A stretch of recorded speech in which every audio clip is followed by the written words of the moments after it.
Hmm. Hi, I'm alive. Okay. Hello, everybody. Good morning. This is Yehudis Schamroth from Metabolic.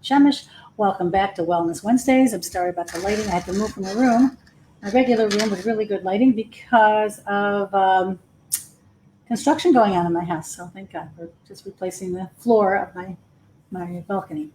And I had to move from a different room so it doesn't get noisy. Anyway, so thank you for joining me today. And if it's your first time, and thank you for joining me back if you come back again. We have several followers, all from all over the world, which is a real big blessing and a compliment. Saying thank you so much. You can watch all of these recorded videos, the weekly Wellness Wednesday videos here on Facebook Live. They're always recorded there, and I'm in the process of uploading more of them to my YouTube channel. So you can find me under RBS Acupuncture or Yehudis Schamroth. And there's almost a year's worth of Wellness Wednesdays topics, including everything from today's topic, which is what is fatty liver disease and how do we take care of it? How do we deal with it? Also, emotional health, supplements, all different diets, exercise and fitness, every wellness topic you can think of. And by the way, if you could please like the channel, I can expand it to more people and get more people watching and giving me more ideas. And please send me your ideas on who you'd like to hear from. I have special guests very often, and I'd like to give the topic over to a lot of research. There's so much information out there on the internet, and there's so much misinformation out there as well. So I like to sift through all that for people. Being a nurse of many, many years, and also being a professional in Chinese medicine, I like to meld the two together, the Eastern and Western philosophies. I try to boil all that plethora of information down to an essence so that you don't have to do that. And I also happen to feel that I do a lot of research in the veracity of a lot of stuff out there. And sometimes this stuff is just, you just can't believe it. So I try to spend a lot of time doing the research on a topic so that you know which is really the truth and which really isn't. All these different videos. You can see the truth about cancer and the truth about vitamins and the truth about diets. You don't even know if they really are the truth. I would never say that because there's so much out there, but I do know what isn't the truth. I can find that for you. Okay, so today's topic is what is fatty liver disease, and how do we deal with it? So I'm going to share my screen and get my slides going so you can see them. Okay, first of all, fatty liver disease is a topic that was just coming to my attention probably in the last 3 or 4 years, and it's been sort of a topic of research and development and interest for more than 3 years, obviously. I had a few friends diagnosed with it. I didn't really know that much about it myself. And these are people that, you think of the word fatty liver and you think, wow, they must be super obese. And the truth is that I only knew 2 people that had this, and a few patients who have come into my practice who wondered if they have it, and none of them were obese, not one of them. So, but we do know the fatty liver is exactly what it is. There's fat in the liver, it's excess of it. So, and it's not a sudden cause of buildup. It's progressive and a chronic condition that develops over many years. So it's known by some of the researchers as the silent killer, a little bit like heart attacks. I wish I could get this light a little bit better. Okay, there we go. So because it sneaks up on you, over the years, even if you haven't eaten right, I'm going to go through the indications that can cause this, and the people who are more likely to get it, and some things, genetics and other things. But it happens when the fat is deposited in the liver in an excess amounts, causing inflammation and cell damage. So you're going to end up with something called non-alcoholic fatty liver, or NAFLD. They call it NAFLD in the professional circles.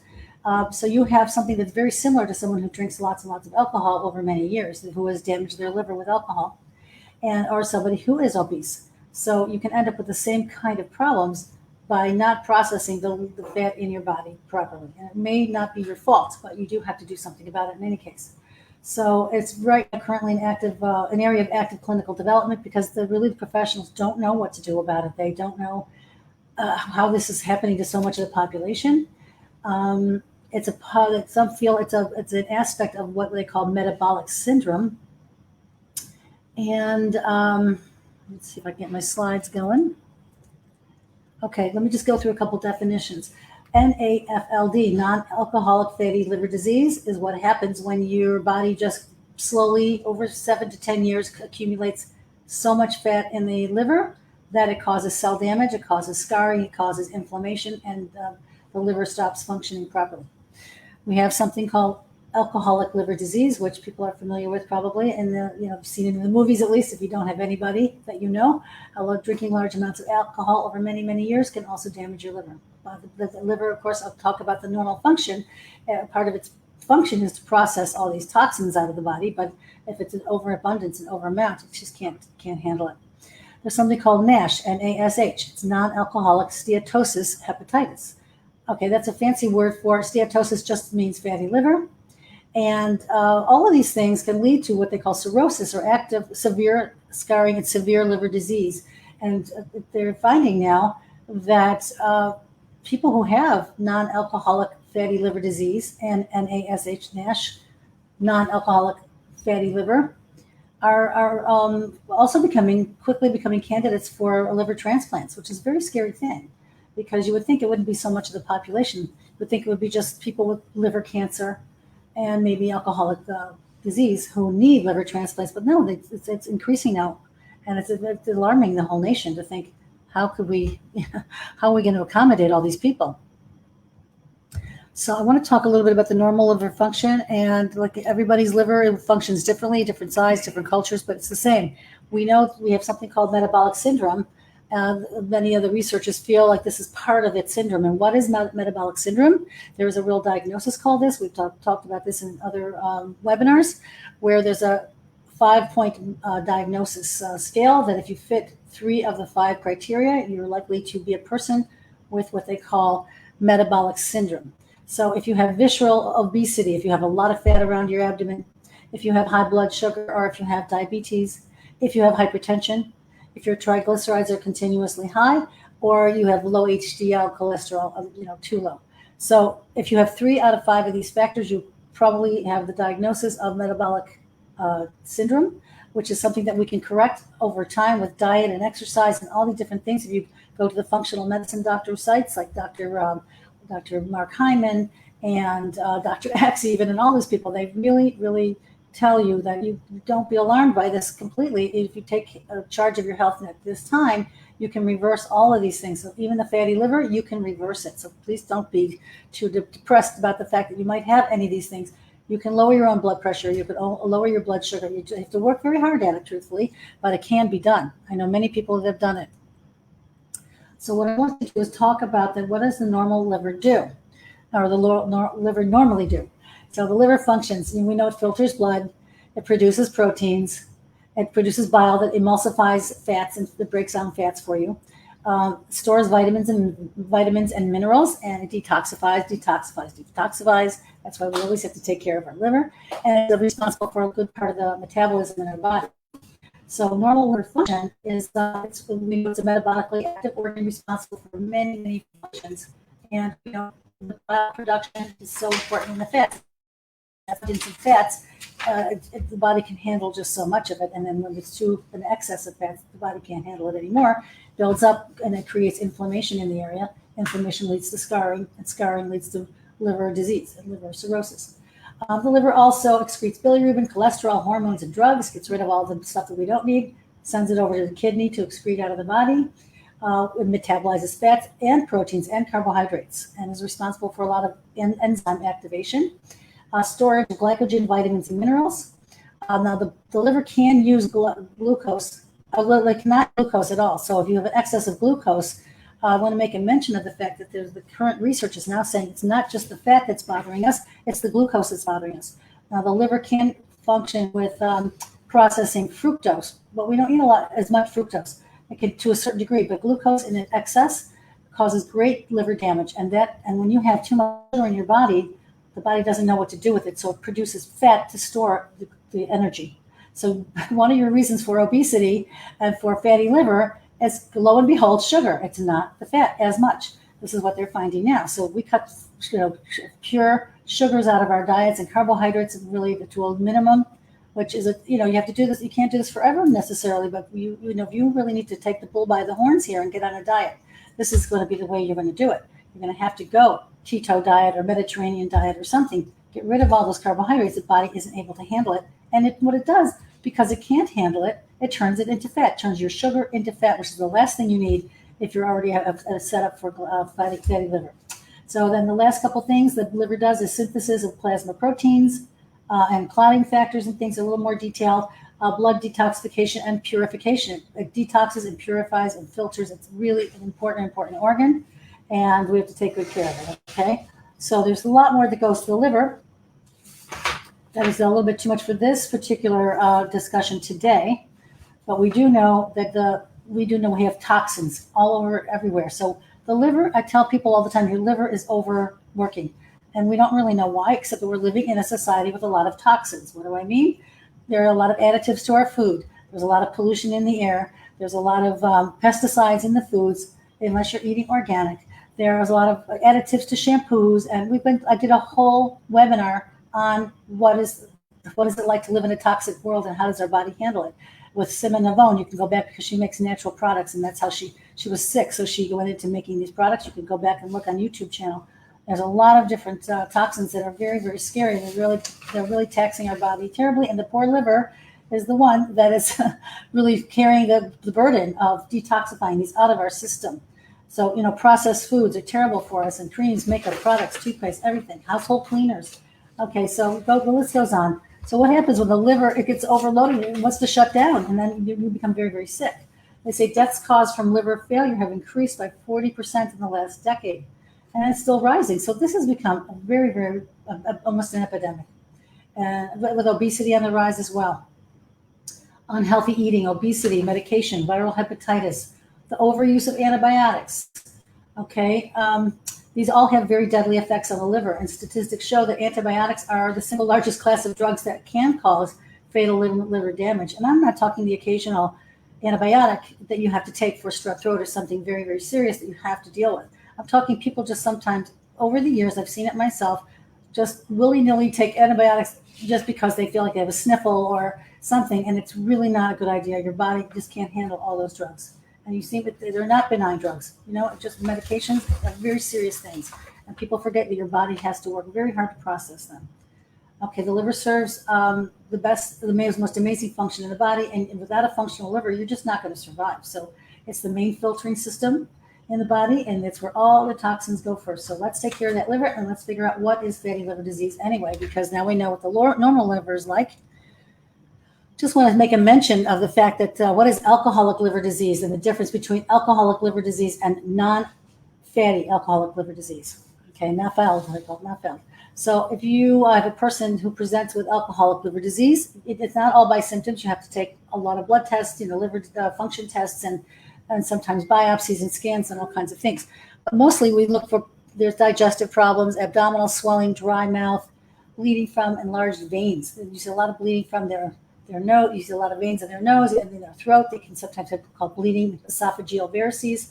And this is very severe, of course. But see people who have been drinking since they're teenagers, and now they're adults and they're in their 60s. Well, we've seen a lot of this, and not a lot, but enough of this to be recognizable.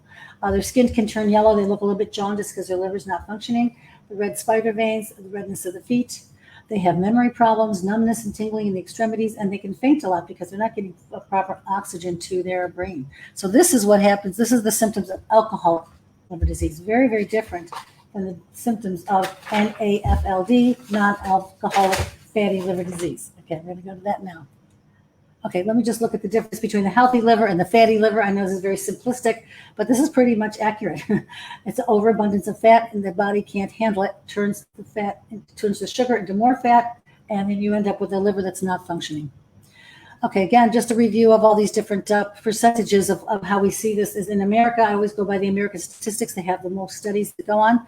So we see that there's 20% of people with liver cirrhosis and NASH, which is non-alcoholic steatosis, hepatitis, a lot of fatty liver. Fatty liver, the difference between NASH and non-alcoholic fatty liver is that there's much more fat in the non-alcoholic fatty liver component. Okay, this is more like an MRI kind of picture where you can see the fat. The liver looks huge for one thing. It's a big organ anyway. And in Hebrew, we call it kaved. That's the name of The word for liver in Hebrew is kaved, and kaved also means heavy. So you see that it's a very big, heavy organ. Thank God it takes care of so many different functions. But look at all that fat, and you can see it's preventing from functioning normally. So what are causes of fatty liver anyway? Do you fit any of these profile? So it can be, like I said, a side effect of medications. You can have too many fats in the blood. You can have sugar, diabetes. Okay, diabetes, people overlook this again. The sugar is a big, big component of this. If you have a genetic inheritance, if you're obese around the middle, if you have a rapid weight loss and your body takes too big of a shift and can't handle that. So again, this is still an area of research, and then they're not really sure how to take this and give it a protocol as yet. They kind of take people who come in and deal with them individually, and it's again, it's been a problem that's been increasingly developing over the years in every country, especially in America, with the obesity and the rise. And they're just now putting together statistics about how to look for this and how to profile people. And again, causes can be, this is a very similar slide, diabetes, rapid weight loss, genetic inheritance. So we know that it's a lot of these different things that you can have a setup for it. It doesn't mean you're going to get it, but you can be set up for it. You're going to fit the profile more likely than someone else. All right, this slide I thought was good because it shows how the liver changes in appearance and function over time. So you can start off with a healthy liver, and it's a progressive disease. Like I said, it's not. That's why they call it the silent killer. You don't see it right away. You don't see it overnight. It just develops very, very slowly. And then one day people are not feeling great, and I'll show you the symptoms that they present with. But you have this healthy liver, and then it goes into like a little bit excessive steatosis, which is fat.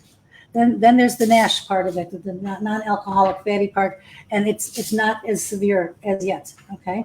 But then you move on to NASH and fibrosis and cirrhosis, on to fatty liver itself, the non-alcoholic fatty liver diagnosis. But look at how the body progressively changes. It can take 7 to 10 years to do this. So you really wouldn't notice it initially.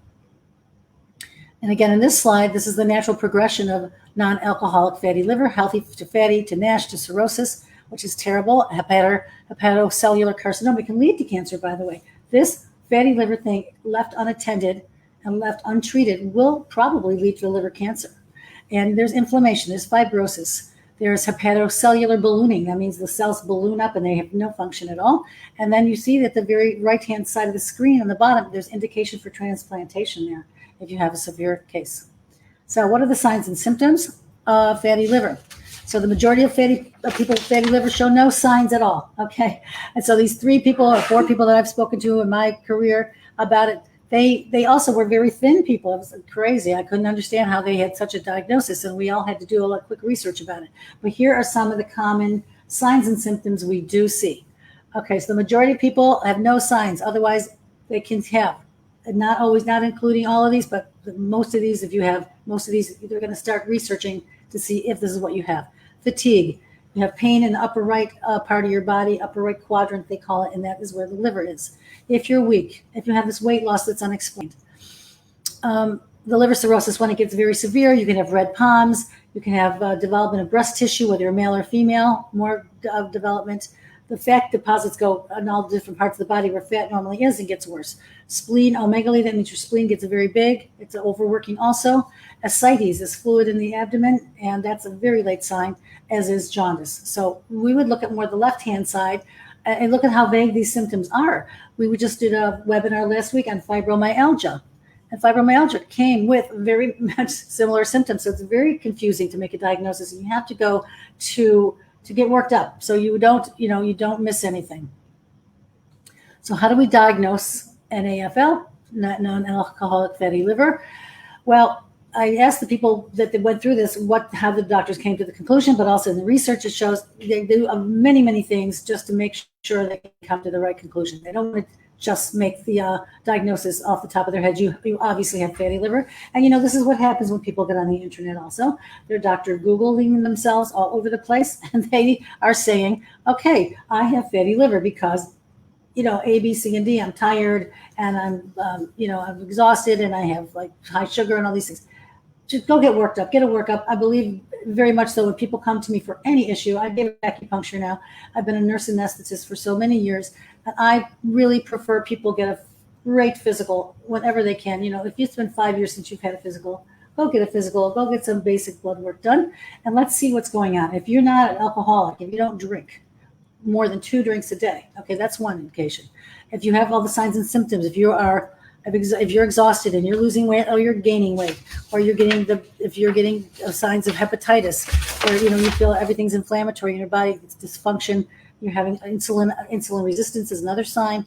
They're going to have to go to further testing. Okay, they're going to go to do liver function tests, which is part of sometimes the normal blood work, and so you'll see a lot of issues there. You'll see abnormal values.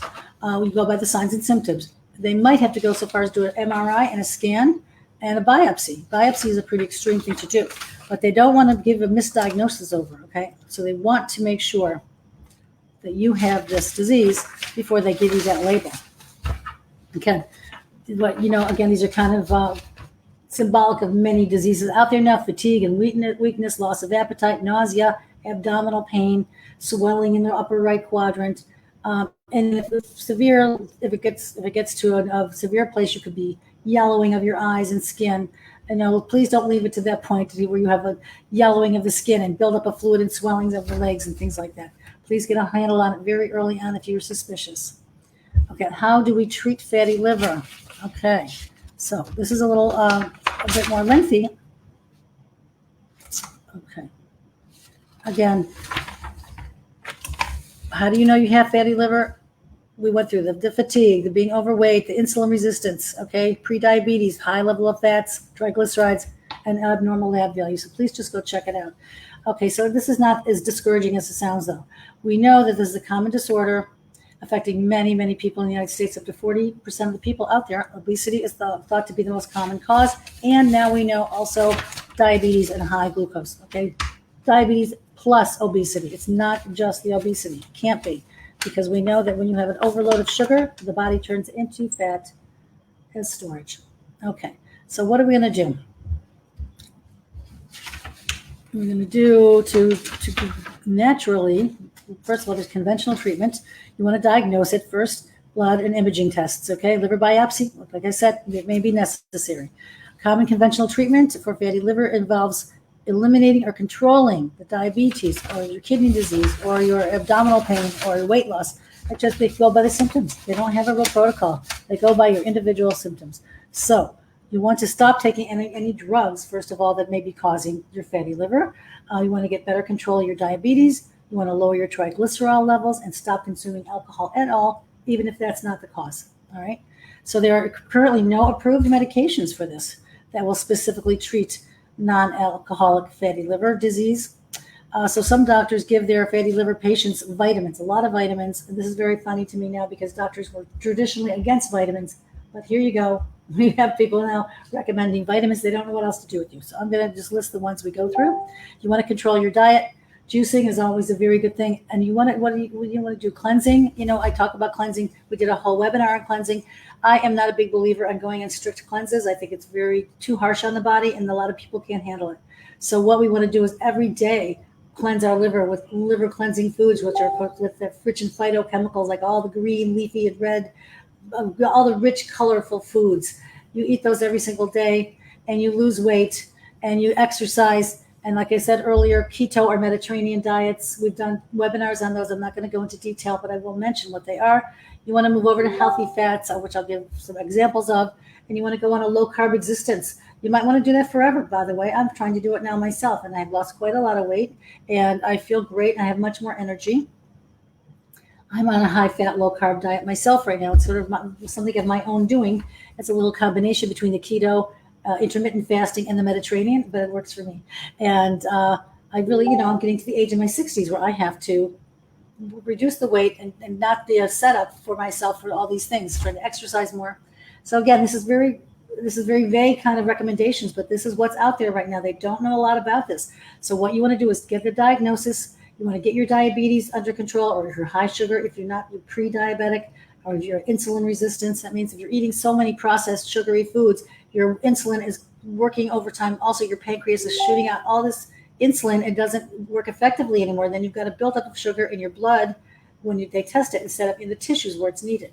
And then if it does go into the tissues and it's excessive, the sugar turns to fat. So this is a lose-lose situation if you're eating a lot of sugar and a lot of fats. You want to control both. So weight loss, exercise, keto diets. Remember now, keto diet is the diet where it's a majority of healthy fats and a small amount of protein. And the reason why we eat a small amount of protein is because it helps the body burn fat in order to lose weight. It burns your existing fat. You put healthy fat in the body, which is not going to make you gain weight. I'll show you a slide. Carbohydrates or avocados and all kinds of healthy seeds and nuts and things, oils, olive oil. But the body will prefer to burn its own fat first before it burns anything that you consume, which is what you want. You want to consume your own fat and to get down to a good size for whatever is good for you. Also is good for heart health as well. And also you don't want to do an overabundance of protein eating because if the liver is overworked and it processes proteins, you're not going to have that function for the liver. You're going to overtax the liver. You might push it over the edge by eating people like to eat these high protein diets, and they're not good for people with fatty liver at all. Not good because the liver can't handle the protein. Okay, so here are the natural fats that we can eat. We have this slide pretty much every week. I put this up every single week. What are the healthy fats out there? Why? Why healthy fats? Because they don't make you gain weight. They're healthy fats because they don't put weight on you. They don't increase your cholesterol and triglyceride levels. They just work. Your body needs fat. Your body relies on fat for so many different functions. Your brain is 70% fat. And water. You have to have healthy fats. So here are the macadamia nuts, sardines, olives, mackerel, fish, and other fats that have high omega-3s like fatty salmon.